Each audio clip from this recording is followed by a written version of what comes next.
Welcome back to the Ripewave audio community, where we explore together all types of home audio systems from hi-fi to home theater.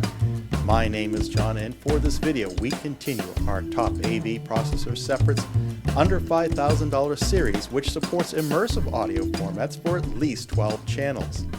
For part 6, we compare the user interfaces these processors provide for configuration and playback.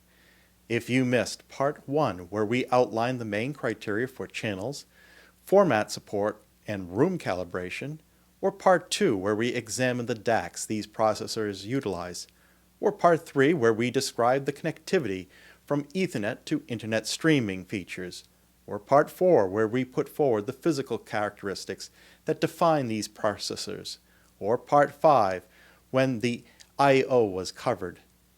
I have provided the links for your convenience in the description. For those that viewed the other parts, you are aware that we are researching AV processors so Ripewave Audio can make an educated decision when we replace our 5.1 channel Sony TAE 9000ES processor with a new immersive processor.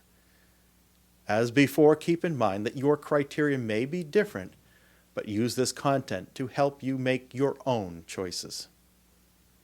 The list of processors we are examining is a filtered down set from 141 models, 26 brands Ripewave Audio has in its database. By setting the criteria for models which are processor separates, non-receivers, immersive, under $5,000, non-discontinued units, the pool of candidates dropped to 13 models from 9 brands: Anthem, Arcam, Emotiva, Lexicon, Marantz, McIntosh, Monoprice, Rotel, and Yamaha. Our guidance so far has varied in each part of this series. For part 1, the main criteria, the Anthem AVM-70 had all the speaker counts. And for checking the boxes for formats, the Marantz AV7706. For part 2, the DACs, the overall winner was the Emotiva RMC1 series. For high-res music support, check out the Yamaha CX-A5200. For part 3, connectivity, an all-in-one unit with 8K support today is the Marantz AV7706. If you're looking for integration and with a promise of an 8K upgrade, then Anthem AVM-70 is worthwhile. For part 4, the physical characteristics and the looks, AVM-70 from Anthem has that modern look, but if you're looking for a classic styling, the McIntosh MX100. For performance, based on physical criteria, the Marantz AV8805 and the Yamaha CX-A5200 were the strongest performers. And for part 5, when we looked at the I/O, and for speaker configuration, the Anthem AVM-70 had the most to offer. Currently, the overall category leaders are, with 1 win each, Emotiva's RMC1 range, the McIntosh MX100, and the Marantz AV8805.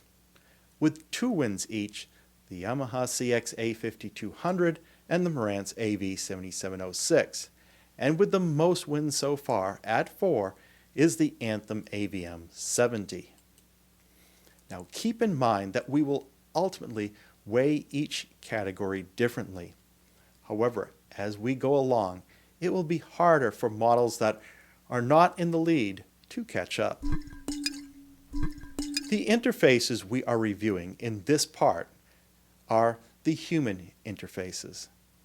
These will include the built-in front panel displays of the units, as well as those that require an external display, such as a television, computer, or mobile device. On-screen displays either take over the whole screen or overlay text and graphics on top of the video signal.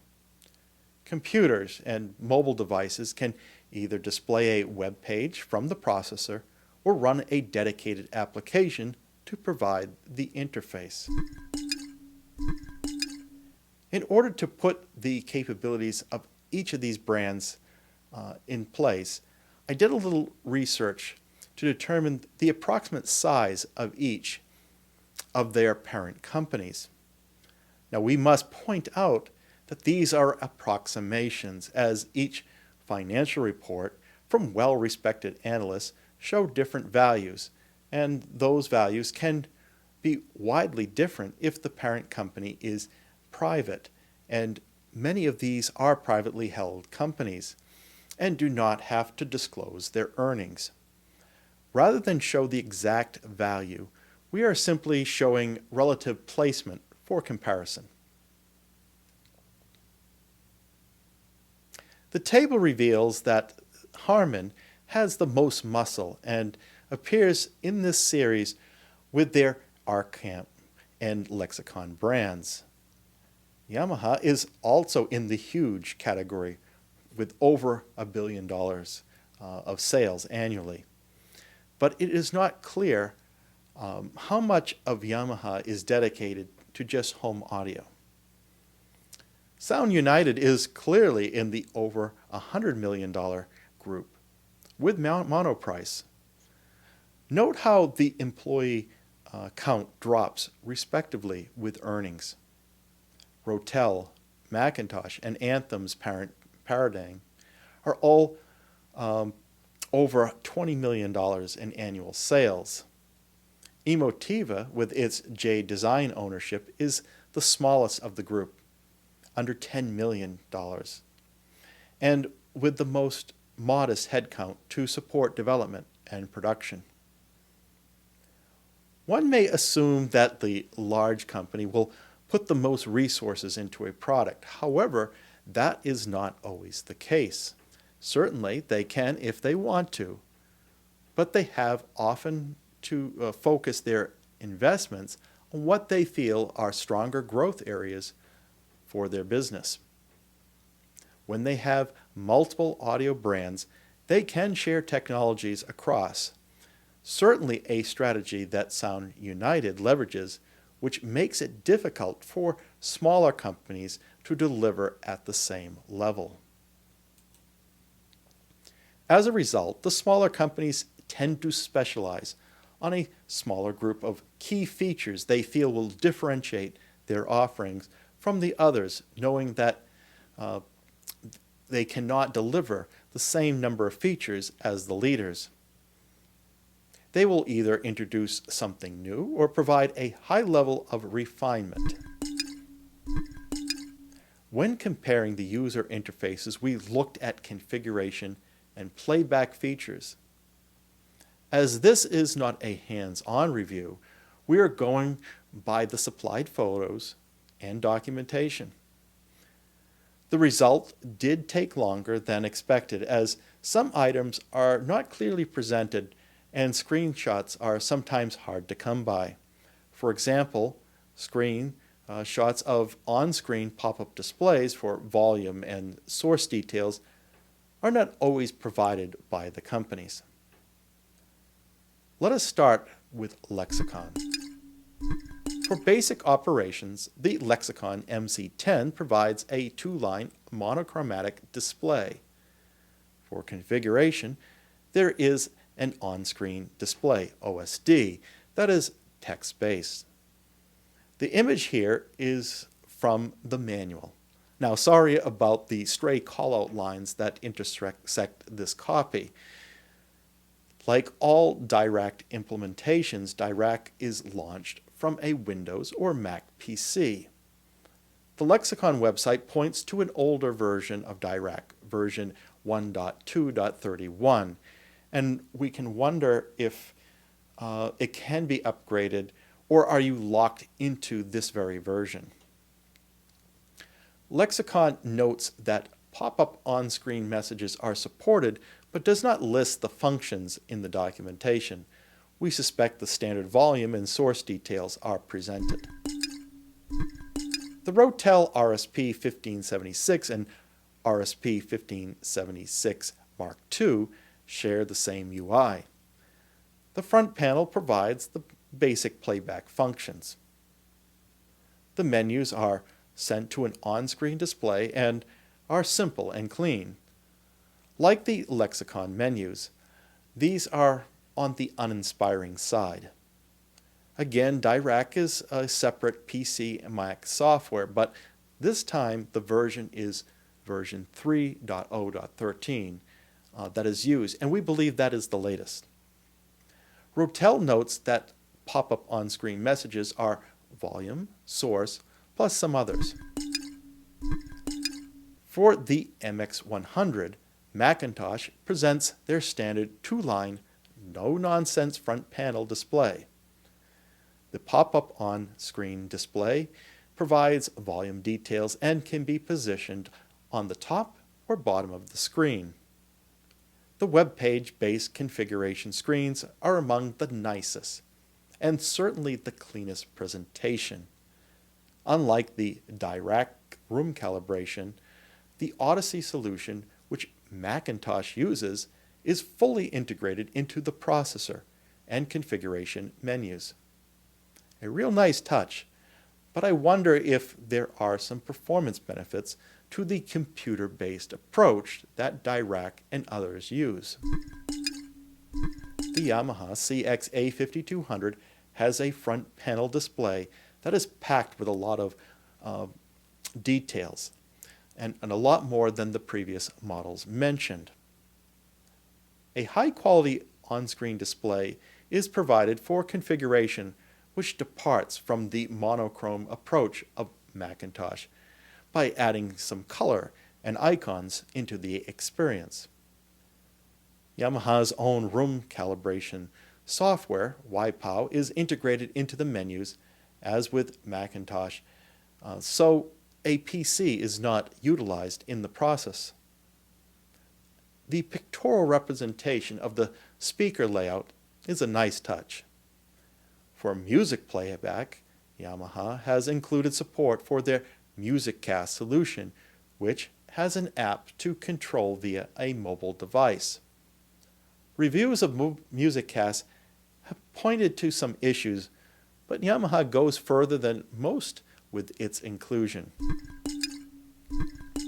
The Marantz AV7706 has two front panel displays. The porthole provides limited information, and some find it hard to read from the listening position. The main display behind the door is rich with information like the Yamaha. Configuration can be accomplished from either an on-screen display menu or web page. Marantz uniquely provides both interfaces to accommodate different use cases. The menus Marantz provides may be the most graphical, and even images of their rear connectors are provided to aid with the setup. As an Odyssey-based solution, the AV7706 has room calibration built in, with the look and feel consistent with the whole set of configuration menus.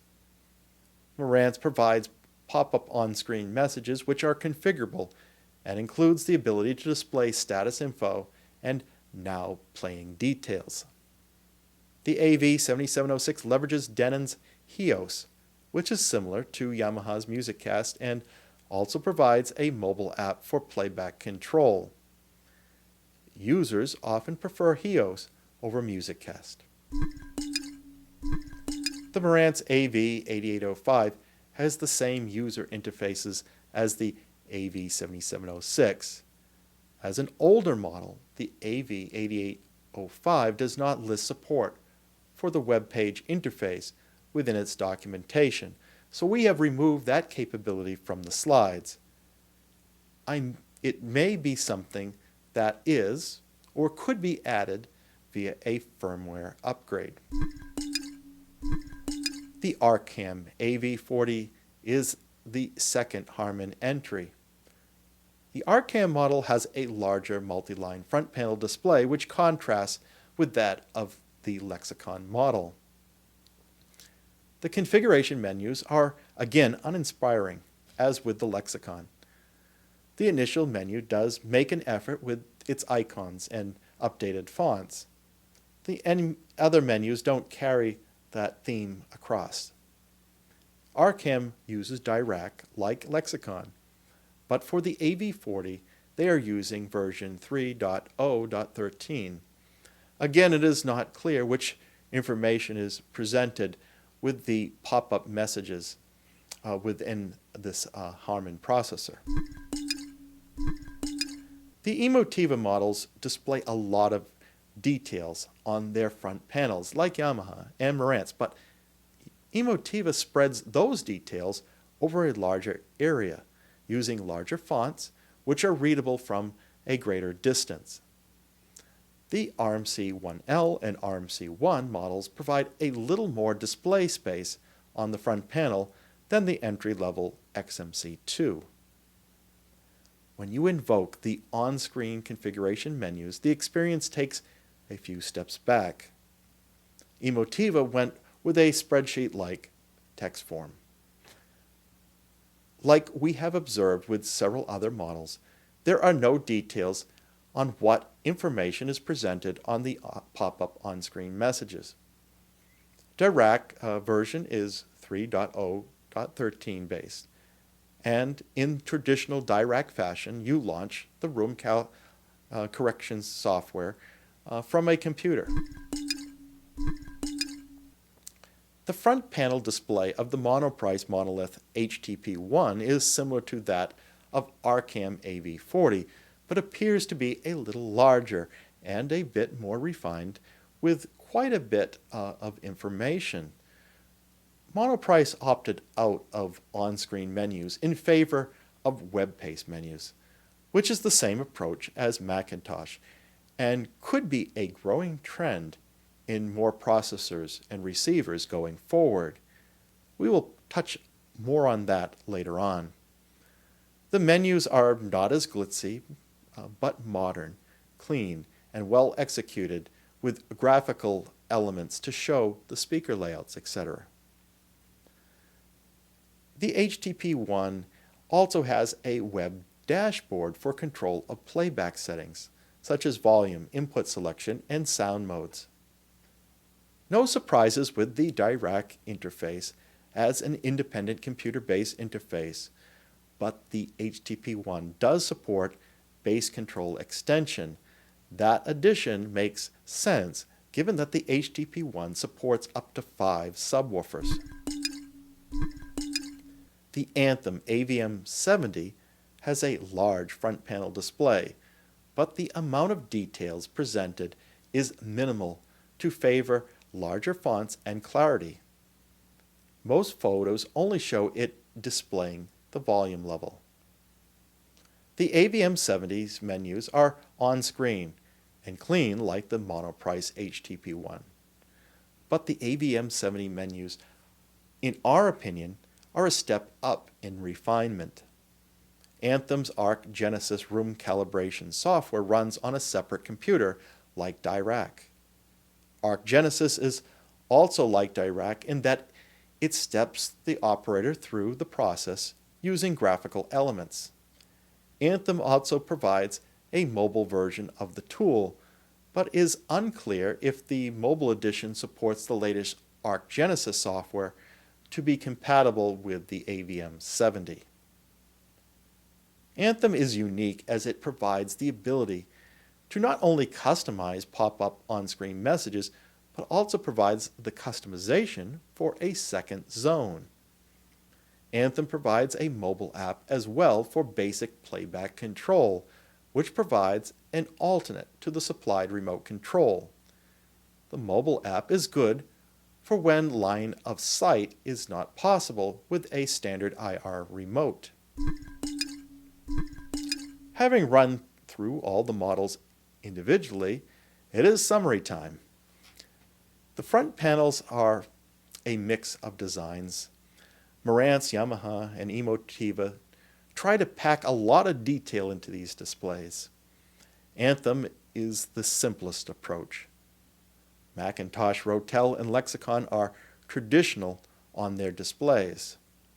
Monoprice and Arcam have introduced multi-line displays, which are a blend on Anthem's modern design with the extended information we see of the likes of Marantz and Yamaha. The Marantz configuration interface is the most polished and consistent.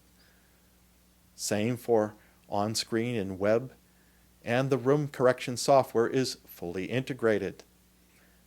McIntosh is the most refined, and Anthem has a great balance of modern, clean, and graphical elements. Monoprice and Yamaha also do a great job with the quality of their menus. Regarding DAC implementation, Emotiva, Monoprice, and Rotel have made use of DAC's latest UI and appear to be the same. Lexicon and Arcam, which also use the DAC soft solution, have different cosmetics and don't look as modern. Arc Genesis is like the better of the DAC implementations.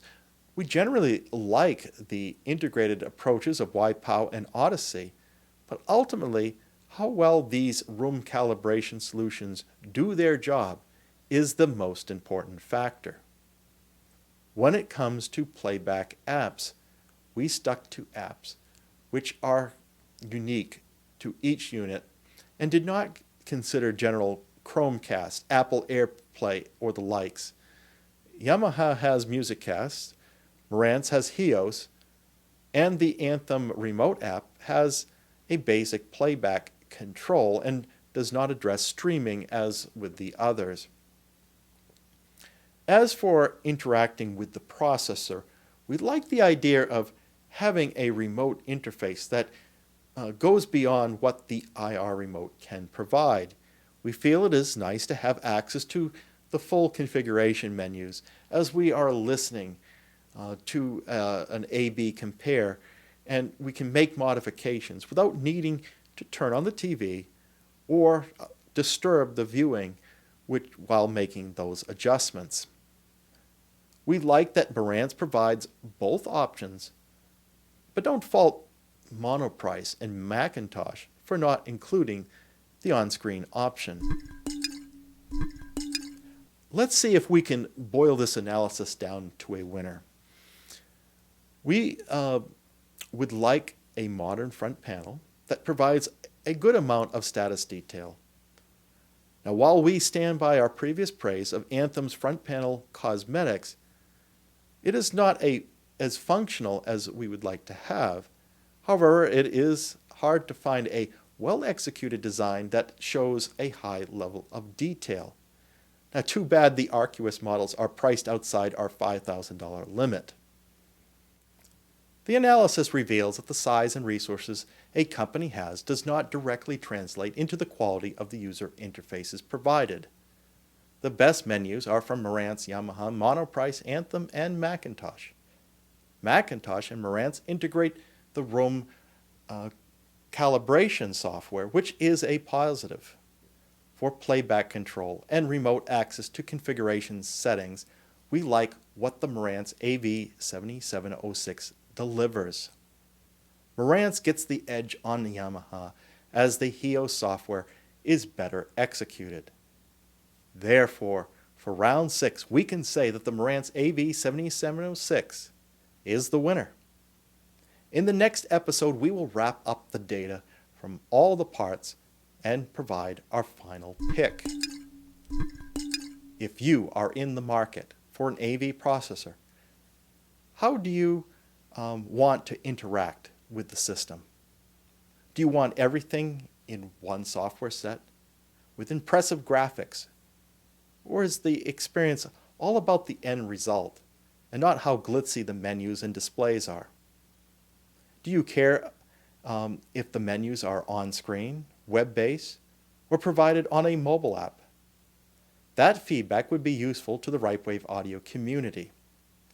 Furthermore, if you enjoyed this video and are interested in enhancing your audio experience, please like and subscribe to this Ripewave audio community and be sure to select the bell icon so you will be notified as soon as the next video is posted.